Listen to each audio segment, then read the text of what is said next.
if you have a fraternity, I mean, people who are in the collegiate level, people who are looking forward to the future and what the world will be like as it is now, since no one is coming up with any ideas about how the world should be and who is really serious about it, and that would be presumably a world of justice, then you will naturally have people getting together, singing about or making jokes about the people who are being oppressed in the system of white supremacy, which is what the system of white supremacy is for.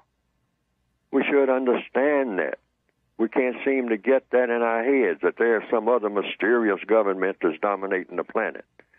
And we might call it, well, democracy or getting along to get along or whatever. But really, if you stop and be honest and look at the entire world, we're in a system of racism.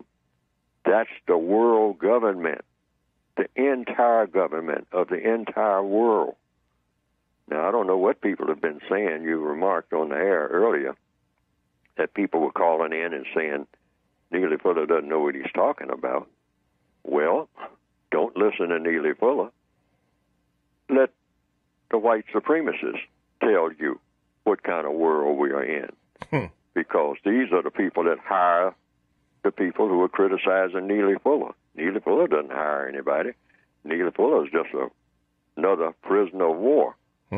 He's no authority on anything, but I'll tell you who is. Get in the face of somebody white, and you'll get a quick wake-up call about who's running things.